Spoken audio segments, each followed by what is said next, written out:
आपके अपने YouTube channel all education with me. आज हम लोग एक नए टॉपिक के साथ यहाँ उपस्थित होंगे जिसका नाम है समास। समास और समास को हम कह सकते हैं, जो समास होता है, समास को हम बोलते हैं संक्षेप करना। संक्षेप में जब हमें कोई बात संक्षेप में कहनी हो तो वहाँ हम समास का यूज करते हैं। अर्थात जो समास का अर्थ होता है वो होता है संक्षेप। समास का अर्थ जो होता है वो होता है संक्षेप। समास की सहायता से थोड़े शब्दों में अधिक बात कही जा सकती है।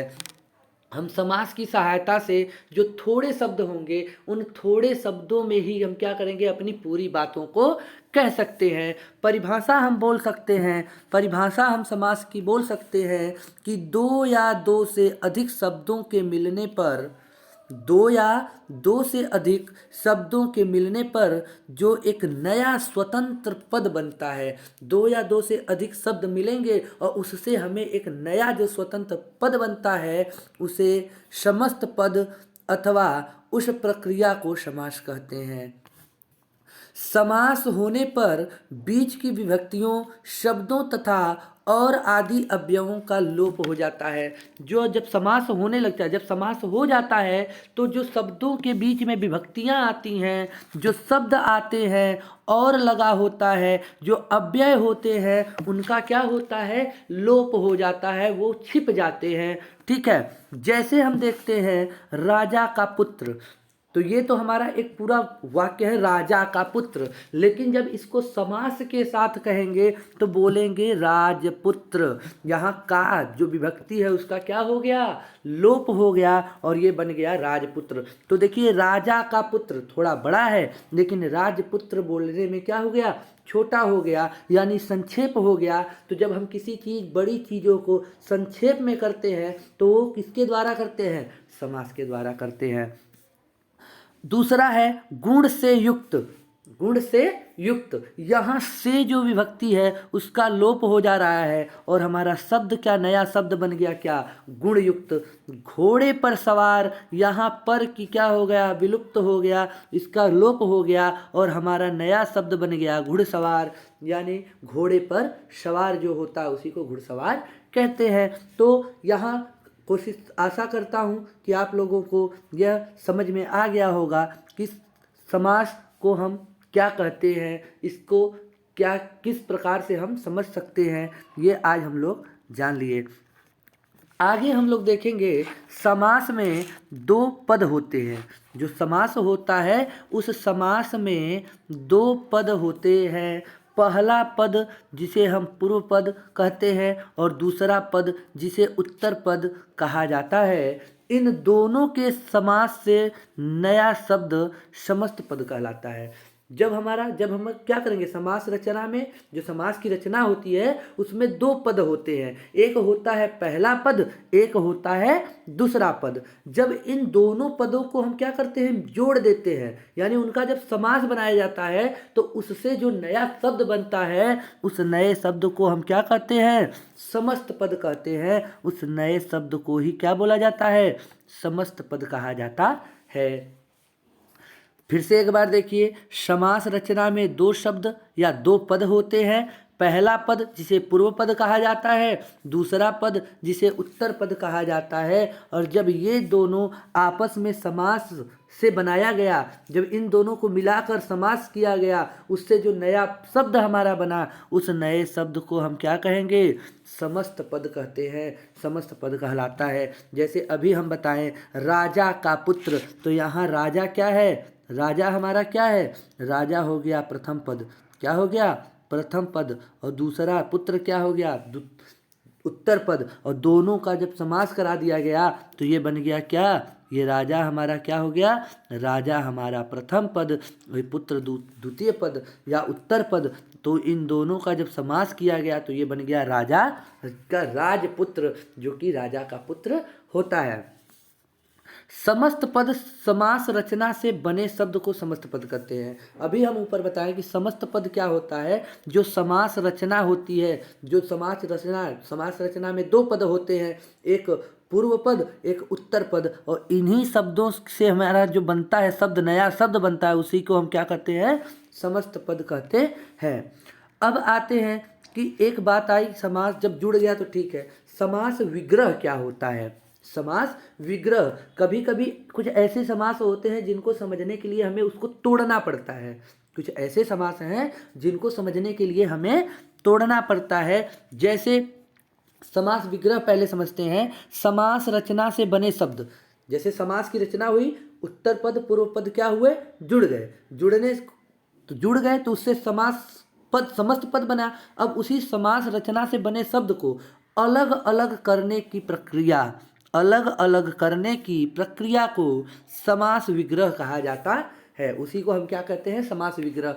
जैसे हमारा एक द्वंद्व समास का उदाहरण ले लिया है यहाँ, जैसे माता पिता, माता पिता, तो माता पिता, अब इसका जब हम समास विग्रह करेंगे तो ये हो जाएगा माता और पिता। जैसे हम लिखते हैं रात दिन, रात दिन, तो इसको क्या विग्रह, इसका समास का विग्रह करेंगे तो क्या हो जाएगा, रात और दिन, रात और दिन। तो इस तरह से ये हो गया समास विग्रह। अब आगे हम देखेंगे कि जो समास होता है उनके कितने भेद होते हैं। तो समास के 6 भेद होते हैं। समास के कुल कितने भेद होते हैं, तो समास के 6 भेद होते हैं। पहला हमारा होगा तत्पुरुष समास, पहला तत्पुरुष समास, दूसरा कर्मधारय, तीसरा बहुव्रीहि, चौथा द्वंद्व, पांचवा द्विगु और छठवां अव्ययी भाव समास होगा। ठीक है, ये हमारा क्रम है। तत्पुरुष समास, पहले पे कौन आएगा, पहले पे आपका आएगा तत्पुरुष, दूसरे पे कर्मधारय, तीसरे पे बहुव्रीहि, चौथे पे द्वंद्व, पांचवें पे द्विगु और छठवें पे अव्ययी भाव समास आ जाएगा। अब हम सबको एक एक करके पढ़ेंगे कि तत्पुरुष समास, कर्मधारय समास, बहुव्रीहि समास इत्यादि किसको कहते हैं। तो तत्पुरुष समास को हम देखेंगे कि तत्पुरुष समास हम किसे बोलेंगे। तो तत्पुरुष समास जिन समस्त पद में, जिस समस्त पद का मतलब क्या हुआ, जो जिसमें हमारा पूर्व पद और उत्तर पद दोनों सम्मिलित हों, तो उसको क्या बोलेंगे, समस्त पद। इस चीज को एकदम दिमाग में बैठा लिए कि समस्त पद क्या होगा, जिसमें पूर्व पद और उत्तर पद दोनों क्या होंगे, सम्मिलित हो जाएंगे। तो ये दोनों जब जुड़ेंगे तो ये क्या बनाते हैं, समस्त पद बनाते हैं। क्या बनाते हैं, समस्त पद बना देते हैं। तो समस्त पद, जिस समस्त पद में उत्तर पद यानी दूसरा जो पीछे वाला होगा, उत्तर पद प्रधान हो, उत्तर पद क्या हो, प्रधान हो, जिसकी प्रधानता हो, ठीक है, हो, और पहले पद के कारक चिन्ह का लोप हो। और पहले पद, जो पहला पद होगा हमारा, जो पूर्व पद होगा, उस पूर्व पद में जो हमारा कारक चिन्ह होगा, जो कारक चिन्ह जो होगा उसका लोप हो जाता है, उसे तत्पुरुष समास कहते हैं। यानी पहले पद से कारक चिन्ह का लोप होगा और दूसरा पद क्या होगा, हमारा प्रधान होगा, उसे हम क्या बोलेंगे, तत्पुरुष समास कहेंगे। उसे कौन सा समास कहेंगे, तत्पुरुष समास कहेंगे। जैसे एग्जाम्पल देखिए, समस्त पद में हम लेते हैं दानवीर। समस्त पद यानी इसमें उत्तर पद और पूर्व पद दोनों जुड़े हुए हैं, तो ये बन गया समस्त पद दानवीर। जब इसका विग्रह हुआ तो ये बोला दान में वीर।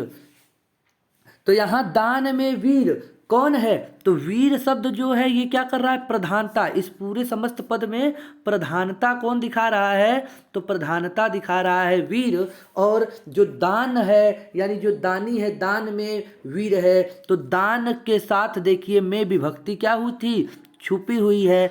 दान के साथ ये में विभक्ति छुपी हुई थी, इसलिए यहाँ पे क्या हुआ, जो हमारा उत्तर पद हो गया प्रधान हो गया, और पूर्व पद जो पहला पद था उसमें विभक्ति क्या हुई थी, विभक्ति छिपी हुई थी। इसलिए यह किस में आ जाएगा, ये आ जाएगा आपका तत्पुरुष समास में आ जाएगा। किस में आ जाएगा, तत्पुरुष समास में आ जाएगा। दूसरा है जैसे देशवासी, इसका अगर विग्रह किया जाए तो देश का वासी। यहाँ पे का क्या जो का लिखा है देश का, इसमें का विभक्ति का क्या था, लोप हो गया था। किसके साथ, पहले पद के साथ। और वासी क्या हुआ हमारा, यहाँ पे प्रधानता को दर्शा रहा है, इसलिए ये भी किस में चला जाएगा, तत्पुरुष समास में चला जाएगा। अब विभक्ति जो होती है हमारी, विभक्तियाँ कितनी होती है, 6 होती हैं, इसलिए विभक्तियों के अनुसार जो तत्पुरुष समास के भी 6 भेद होते हैं। विभक्तियों के अनुसार जो तत्पुरुष समास के वे 6 भेद होते हैं कि किसमें कौन सी विभक्ति होती है उसके अनुसार। जैसे कर्ता ने कर्म को करण से, ये है हमारी विभक्तियाँ। तो जो कारक और विभक्तियाँ हमारी हैं यही होती हैं। अब इसी के आधार पे जो तत्पुरुष समास था इसको बांट दिया गया है। तो इसके विभक्तियों के अनुसार जो हमारे तत्पुरुष समास होते हैं वो 6 प्रकार के होते हैं। कौन कौन से, तो पहला है कर्म तत्पुरुष, दूसरा करण तत्पुरुष, तीसरा संप्रदान तत्पुरुष, चौथा संबंध तत्पुरुष, पांचवा अपादान तत्पुरुष और छठवां हमारा है अधिकरण तत्पुरुष। अब इसमें हम एक एक करके देखते चलते हैं कि किस विभक्ति का लोप हो रहा है तो वो किस तरह के तत्पुरुष में आएगा। कभी कभी एग्जाम में तो सीधे बोल देगा कि यह कौन सा समास है, तो आप बोल देंगे कि समास कौन सा है हमारा, तत्पुरुष समास है। लेकिन बोलेगा कौन सा तत्पुरुष समास है, तो अब आपको ये पता होना चाहिए कि किस विभक्ति का लोप हो रहा है, तो उस विभक्ति को आप पहचानेंगे और विभक्ति के अनुसार आप बताएंगे कि वो कर्म तत्पुरुष है, करण तत्पुरुष है, संप्रदान तत्पुरुष है, संबंध है, अपादान है, अधिकरण है, कौन है। इसकी पहचान आप तभी कर पाएंगे जब आप इसके विभक्ति चिन्ह को पहचानेंगे कि किस में कौन सी विभक्ति चिन्ह, किस विभक्ति चिन्ह का प्रयोग हो रहा है और किस विभक्ति चिन्ह का प्रयोग होने से या लोप हो जाने से ये हमारा कौन सा तत्पुरुष बन रहा है। तो पहला हम लोग देखेंगे कर्म तत्पुरुष। कर्म तत्पुरुष को देखेंगे, इसमें कर्म कारक के विभक्ति चिन्ह को, कर्ता ने कर्म को पढ़ते आए हैं आप लोग कारक में। अगर कारक नहीं, अभी हम आगे कारक और विभक्ति का एक वीडियो बनाएंगे जिसमें एक वीडियो में ही मुश्किल से 5 मिनट में हम लोग पूरे कारक और विभक्ति को अच्छे से समझ लेंगे। तो इसमें कर्म कारक के विभक्ति को, जो कर्म कारक होता है उसकी विभक्ति क्या होती है, को होता है। आप लोग थोड़ा इससे छोटी क्लासों में आप लोग पढ़े होंगे, जैसे आप लोग कक्षा 9-10 में रहे होंगे तो उस समय पढ़ाया गया होगा कि कर्ता ने कर्म को कर्ण से, ये विभक्ति होती है कि किसका किसके साथ कौन सा, किसके अंदर कौन सा अक्षर होता है जो उसको जोड़ कर रखता है। ठीक है, तो इसमें कर्म कारक के विभक्ति चिन्ह को, इसमें क्या होता है, जो हमारा कर्म कारक होता है उसमें कौन सी विभक्ति होती है, को विभक्ति होती है। इसमें को शब्द जो होता है वो छिप जाता है। जब को का लोप होता है तब कौन सा तत्पुरुष होता है, कर्म तत्पुरुष होता है। जैसे जेब कतरा, जैसे क्या हुआ, जेब कतरा हम किसको कहेंगे, जो जेब को काट ले, जो जेब को क्या करे, काट ले। तो जेब को कतरने वाला, जेब कतरा, जेब को कतरने वाला, यानी यहाँ विभक्ति क्या हुआ, को, यानी किस विभक्ति। इसको हम पहले देखें, आपको दे देगा जेब कतरा में कौन सा तत्पुरुष समास है, तो आपको समझना है कि कौन सा तत्पुरुष समास है। तो आप क्या करेंगे कि जेब कतरा, इसका विग्रह करेंगे कि जेब को कतरने वाला। तो कौन सी विभक्ति आई, को विभक्ति। को विभक्ति किस में यूज होती है, तो कर्म में यूज होती है। तो कौन सा तत्पुरुष हो गया, तो कर्म तत्पुरुष हो गया। ठीक है। दूसरा यश प्राप्त, यानी यश को प्राप्त, तोड़ देंगे आप, इसका विग्रह करेंगे। अब को विभक्ति निकल के आ जाएगी। जब को विभक्ति निकल के आ गई तो आप तुरंत क्या करेंगे, इसको कह देंगे कि ये कौन सा है, आप तुरंत समझ जाएंगे कि ये क्या है, कर्म तत्पुरुष है। ठीक है। दूसरा देखते हैं कर्ण तत्पुरुष। कर्ण तत्पुरुष का जो विभक्ति चिन्ह होता है वो होता है से। कर्ता ने कर्म को कर्ण से, तो क्या हो गया, यहाँ पे इसका विभक्ति चिन्ह क्या हो गया, से हो गया। यानी इसमें से और द्वारा, के द्वारा, से और के द्वारा इनका क्या होता है, लोप हो जाता है। द्वारा और से, ये दो चीज़ें जब हम तोड़ेंगे, इसका समास का विग्रह करेंगे, अगर उस विग्रह के दौरान से आ गया, द्वारा आ गया और तब हम समझ जाएंगे कि ये कौन सा तत्पुरुष है, तो वो करण तत्पुरुष होगा। जैसे रोग पीड़ित, रोग से पीड़ित, रोग पीड़ित, रोग से पीड़ित, यानी कोई व्यक्ति है जिस बोलते हैं रोग पीड़ित, यानी वो रोग से क्या है, पीड़ित है। कौन सी विभक्ति, से विभक्ति, से विभक्ति तो कौन सा तत्पुरुष, करण तत्पुरुष लगा देंगे। नेक्स्ट है संप्रदान कारक। संप्रदान कारक का जो चिन्ह होता है वो होता है के लिए। संप्रदान कारक का जो चिन्ह होता है विभक्ति चिन्ह, वो क्या होता है, के लिए, मतलब एक साथ है, के लिए। इसका जो विभक्ति चिन्ह होता है वो होता है के लिए। अर्थात जब हम समास का विग्रह करेंगे तो उस विग्रह के दौरान जब शब्दों के बीच में के लिए आ जाएगा तो हम तुरंत समझ जाएंगे कि वो कौन सा है, तो वो हो जाएगा संप्रदान तत्पुरुष। विद्याधन, विद्यालय, तो विद्या के लिए आलय, यानी हम विद्या के लिए कहाँ जा रहे हैं, आलय में जा रहे हैं, भवन में जा रहे हैं, तो उसे हम क्या बोल दिए, विद्यालय। तो विद्या के लिए आलय, यानी जहाँ पर विद्या दी जाती है उसके लिए जो भवन बना है उसी को हम क्या कहते हैं, विद्यालय कहते हैं। तो इसमें कौन सी विद्या विभक्ति है, तो इसमें है के लिए विभक्ति, और के लिए विभक्ति हो गई तो वो कौन सा कारक, तो संप्रदान कारक। अगर संप्रदान कारक हो गया तो कौन सा तत्पुरुष, तो संप्रदान तत्पुरुष हो जाएगा। ठीक है। नेक्स्ट है हम लोगों का, नेक्स्ट हम देखते हैं, नेक्स्ट है अपादान। अपादान का मतलब होता है अलगाव। अपादान का मतलब ही होता है अलगाव। जब अलगाव की हमें सेंस जो अलगाव का मिले कि हम किसी से अलग हो रहे हैं, किसी से हम अलग हो रहे हैं, जब अलग होने का सेंस आएगा तो वहाँ पे कौन सा हो जाएगा हमारा, कौन सा हो जाएगा, अपादान होगा। जैसे धनहीन, इसमें जो विभक्ति चिन्ह होती है वो से, इसमें भी विभक्ति चिन्ह क्या होगी, इसमें भी विभक्ति चिन्ह से होगी। लेकिन याद हमको ये रखना है कि से तो विभक्ति चिन्ह होना चाहिए, लेकिन जो अर्थ निकले वो अलगाव के पक्ष में निकले, कि हम किसी से अलग हो रहे हैं, किसी से अलग हो रहे हैं। जब अलग होने से अर्थ और रहे से भी रहे, से भी रहे, से रहना चाहिए, लेकिन जो अर्थ निकलेगा वो अलगाव से होगा, अलगाव से होगा, अलगाव से होगा। तब हम जानेंगे कि ये कौन सा है, अपादान तत्पुरुष है। जैसे धनहीन, धनहीन मतलब उसके पास अब धन नहीं रह गया, धन उसके यहाँ से अलग हो गया, तो धन से हीन क्या आ गया, से आ गया, और धन इसके यहाँ से चला भी गया, यानी इससे अलगाव भी हो गया धन का, इसलिए ये कौन सा हो जाएगा, अपादान तत्पुरुष हो जाएगा। कौन सा हो जाएगा, अपादान तत्पुरुष हो जाएगा। संबंध तत्पुरुष, संबंध जो संबंध कारक होता है उसकी विभक्ति चिन्ह होती है का, की, के, सासी से। ठीक है, का, की, के, सासी से इसका विभक्ति चिन्ह होता है। और का, की, के जो होता है यहाँ पे संबंध तत्पुरुष में इसी का, की, के विभक्ति का क्या होता है, लोप हो जाता है। जब हम विग्रह करेंगे तो ये हमारे सामने आ जाएगा।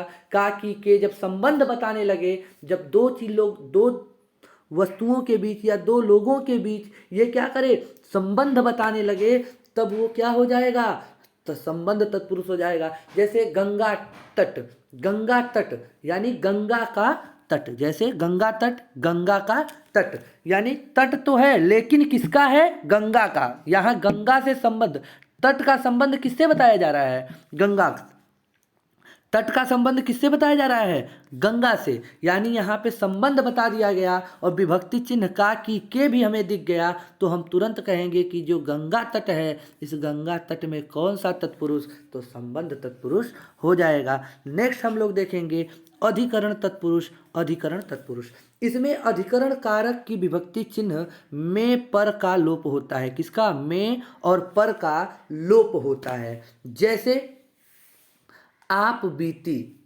आप बीती, जैसे आप बीती बताते हैं लोग अपने, जैसे उनके साथ कोई घटना हुई होती है, उस घटना को कोई अगर बताता है उसे बोल जाता है आप बीती, कि अपने ऊपर जो बीता है उसको वो क्या कर रहे हैं, बता रहे हैं। तो आप बीती मतलब अपने पर बीती या आप पर बीती, तो कौन सा आ गया, पर आ गया।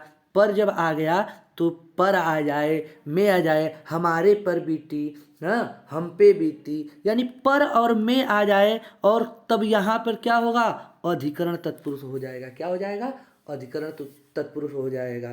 ठीक, अब हम लोग ये देख लिए कि तत्पुरुष के जो 6 भाग थे उसको हमने समझ लिया। अब आगे हम देखेंगे कि कर्मधारय समास क्या होता है।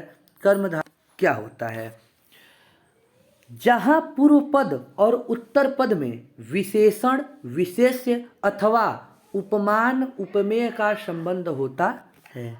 जहाँ पूर्व पद और उत्तर पद में विशेषण, विशेष्य अथवा उपमान उपमेय का संबंध होता है, वहाँ कर्मधारय समास होता है। अर्थात हम कह सकते हैं जब यहाँ पर किसी चीज की तुलना कर्मधारय समास में, देखिए एग्जाम्पल इसका देखते हैं कि नील कमल, नील कमल, नीला है जो कमल, यानी यहाँ पे कमल की तुलना किसी रंग से, कमल की तुलना की गई है नीले रंग से, कि जो कमल है वो कैसा है? नीला। यानी यहाँ पे क्या किया जा रहा है? जो हमारे कमल की एक विशेषता बताई जा रही है। जब हमें किसी वस्तु की विशेषता बताई जाए तो वहाँ पे कौन सा समास हो जाएगा? कर्मधारय समास हो जाएगा। तो कमल, नीला है जो कमल अर्थात नील कमल, तो कौन सा समास? कर्मधारय समास हो जाएगा। चंद्रमुख, चंद्रमुख में क्या हुआ? चंद्र के समान मुख, यानी मुख कैसा है? तो चंद्र के समान, या मुख की क्या की गई है? विशेषता बताई गई है। अतः यह कौन सा समास हो जाएगा? तो ये हो जाएगा कर्मधारय समास। उसके बाद तीसरे नंबर पे आता है बहुव्रीहि समास। बहुव्रीहि समास में जहाँ दोनों पद गौण होते हैं, दोनों पद क्या होते हैं? गौण होते हैं, और वे एक तीसरे अर्थ का बोध कराते हैं। बोला तो जाएगा उन्हीं को, दो पदों को बोला जाएगा, लेकिन उनसे किसी तीसरे व्यक्ति की बात को कहा जाएगा, तीसरे व्यक्ति के अर्थ के बारे में तीसरे व्यक्ति से का बोध कराया जाएगा। तो वहाँ पर कौन सा होगा? बहुव्रीहि समास होगा। जैसे चंद्रशेखर, चंद्र मतलब होता है चंद्रमा, शेखर मतलब होता है सिर पर, यानी जिसके सिर पर चंद्रमा हो, तो किसके सिर पर चंद्रमा होता है? तो होते हैं शिव जी, शिव जी के सर पर चंद्रमा होता है। हम बोले चंद्रशेखर, लेकिन हमें किसके बारे में? चंद्रशेखर तो हमने बोल दिया, लेकिन हमें उससे एक तीसरे व्यक्ति के बारे में बोध हुआ कि वो चंद्रशेखर कौन है? तो वो है शिव। तो जब जहाँ दोनों पद गौण हो जाते हैं और वे दोनों मिलकर किसी तीसरे के अर्थ का बोध कराते हैं, तो वहाँ कौन सा होगा? बहुव्रीहि समास हो जाएगा। जैसे लंबोदर, लंबोदर का मतलब लंबा है उदर जिसका, यानी जिसका पेट, ये जो उदर है वो क्या है? लंबा है। तो जिसका लंबा उदर है वो कौन है? तो वो है गणेश भगवान। वो कौन है? गणेश भगवान है। तो कौन हो गया ये? इसमें कौन सा समास? तो इसमें भी बहुव्रीहि समास हो जाएगा। नेक्स्ट हम लोग चलते हैं द्वंद्व समास। द्वंद्व समास सबसे सिंपल होता है। द्वंद्व समास में क्या होते हैं? योजक चिन्ह आते हैं। क्या आते हैं?